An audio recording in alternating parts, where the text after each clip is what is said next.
Hey guys, it's Tiny here. Welcome back to another video on the channel. I hope you are all doing amazing. I have got something amazing to share with you guys, so let's get right into today's video. Welcome to my new Minecraft Bedrock Edition world called Building in Bedrock. We are currently standing at spawn of a town I'm calling Old Ashton. But let me stop there and just give you guys a bit of a background story of what's going on. Since I discovered Minecraft on YouTube and a ton of Let's Players within YouTube and within the Minecraft community, I've always wanted to start a world and a series where I just focus on building and not the Let's Play side of things. So I'm talking about maybe DocM77, BOO, sometimes even Etho, and there's a ton more people that I would include into this, I guess, category of YouTubers where they mainly focus on, or have at one point, focused on the actual game and the building aspects in it, rather than a let's play how to survive sort of game.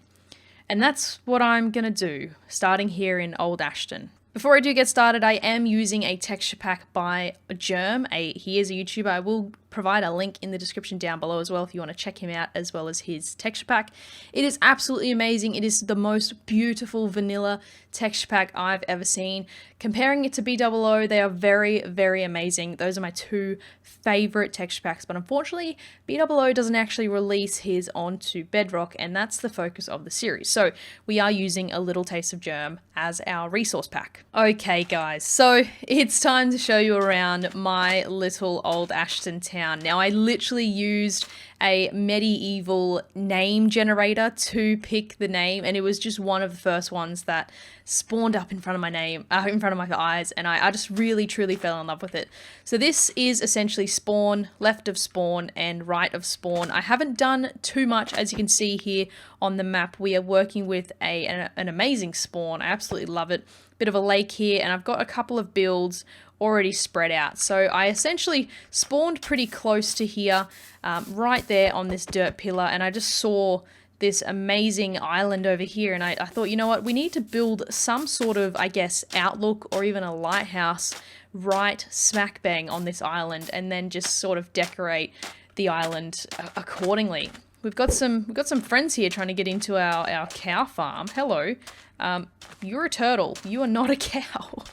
Anyways, so I decided to go ahead and just start off with the normal sort of vanilla things, you know, survival-wise. We've decided to go with a coarse dirt and a gravel path because we are, of course, going with the medieval theme, and we are going to eventually stretch out. So that around there is town center. I want to do some sort of, maybe like a fishing hut or some sort of fishing stall over there where, you know, we have a bit of a town villager who is specializing in catching fish and selling fish on the market as well. I don't know what I want to, you know, add over here just yet, but every time I come here, every time I stand here, I see this sort of, I guess, mountainy region over there, and I want to put a massive castle of some kind there, or just some sort of castle style build, because I just think that looks amazing out there.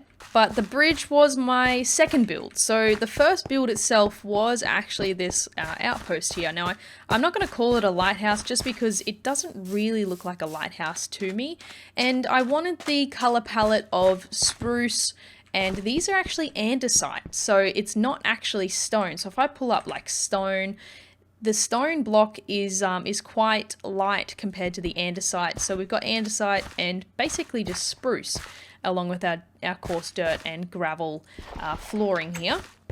Now, when you open it up, I haven't really finished furnishing it just yet, but there is a ladder up to the second floor, which is a nice little bit of a lookout. We've got, over in this direction, actually, there is an ice spikes biome.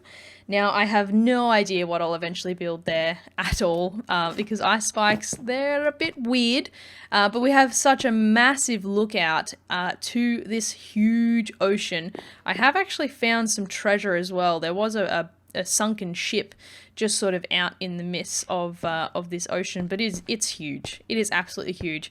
We have like a nice view of our little starter area, some nice hills. We are in a spruce biome. There is actually a jungle biome over that way as well, so we will be able to go ahead and build over there. But just looking at this structure of a mountain over there, it just makes me, just inspires me, gives me massive amounts of inspiration.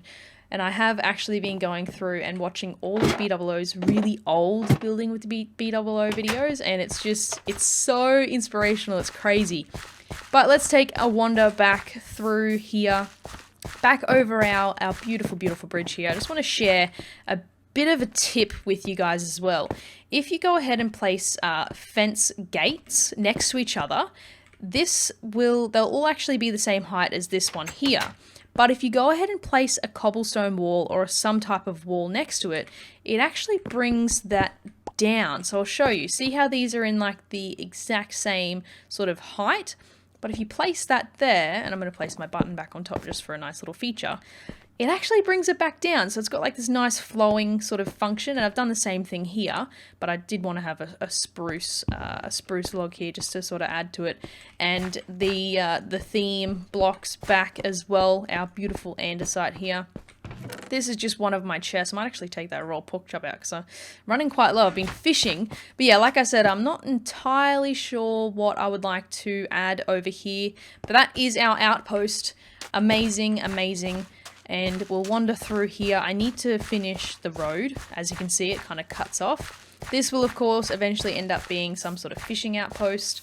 And if we wander over towards the center of town, you can see that I've added in a well. Now, I was thinking at first I was going to go ahead and add in some sort of water feature, but I was like, you know what? Nah, let's go ahead and add in a well. I think I might increase the height of this water. But as you can see here, the cauldron is holding a lighter colored water. So I didn't actually know in Bedrock, if you fill up a cauldron and then click on it with a colored piece of dye, the water actually changes to that color. So it's really nice for just a bit of a feature. And if you ever use cauldrons and things like that for maybe a witch's hut or anything really, or like a dye shop, that would be an awesome feature. So I've got it suspended with just with some iron bars, and of course using the same sort of block style. I'm really, really enjoying that. And now moving over to the most recent build that I've focused on, and I've really focused on I guess the interior aspect of this one as well, or I guess you could say decorations. We've got our Old Ashton blacksmith. Now I went ahead and added in a block this time. We are using the white terracotta. It just looks absolutely amazing, because I always struggle with two-story buildings because I usually just replicate the bottom blocks on top. So I would have just used my andesite, smooth stone slabs, smooth andesite, and then just my normal andesite on top. But I knew I had to pull something out of the bag and just use something totally different that I've never used before. And it turned out to be the white terracotta. I really like it because, you know, in the olden days, you kind of use wool and things like that because back in medieval times, I guess they used some sort of papery wall. It was always white with some dark aspects on the bottom, or sort of like a stable look. But no, I really like the look of the blacksmith. So we'll go inside anyway so I can show you. If you have any tips on anything you'd like me to add into any of these builds, go right ahead and let me know in the description down below, guys. I do need to obviously finish this as well. I want to add in a couple of armor pieces as well. I'm thinking maybe some leather. So we've just sort of added in some item frames around the place and some barrels. We've of course got our smithing table here as well. And of course our blacksmith has to have somewhere to sleep with a nice little view out the back as well, which is right here. And I think it is going dark as well, so we might as well have a bit of a snooze in his bed. And I could have also gone with just a plain sort of coloured bed, but I decided to go with a nice light blue bed. Let's head downstairs. We've got bits and pieces all over the place. He's holding an axe, but yeah, like I said, I want to pop on some leather armor. So we've got a back entrance for our blacksmith, but we'll head out the front, and you can actually enter through this way as well. Of course, this is his working area. These are his recent items of creation, I guess you could call it.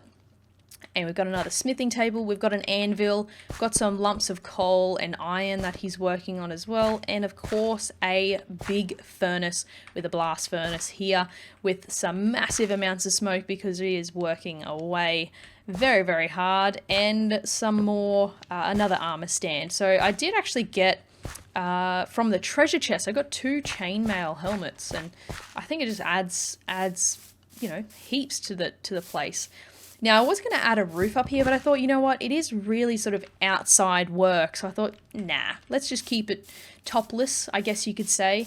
But no, I really like that I've decided to go with sort of a medieval look to start off with, and I will, of course, extend this path to our blacksmith. I think the next thing I want to work on will be a farm of some kind. And possibly the fish shack, but we also need to work on the mine. So where is this blacksmith getting his resources from? I think eventually as well, when we have some more surroundings and maybe some possible walls to protect our city, I will go ahead and spawn in some nice villagers to go ahead and help me populate the village. But I guess for now, guys, that's kind of all I have for you. If you are enjoying this kind of video, make sure you hit the like button down below and leave me a comment. I'm all open to any suggestions you guys have as well. And I've honestly just really been enjoying Bedrock. It's a different way to play the game, and I just feel more comfortable playing it at the moment. So I think I'm going to keep doing it. But thank you for watching the first episode of Building in Bedrock, and I'm officially welcoming you to Old Ashton. I love the name. It's cool. I think I'm gonna have a real good time recording these videos and building off camera. Gives me something to do off camera. But I'm gonna leave you there, guys. Have a good one. I'll see you in the next one. See you later. Bye.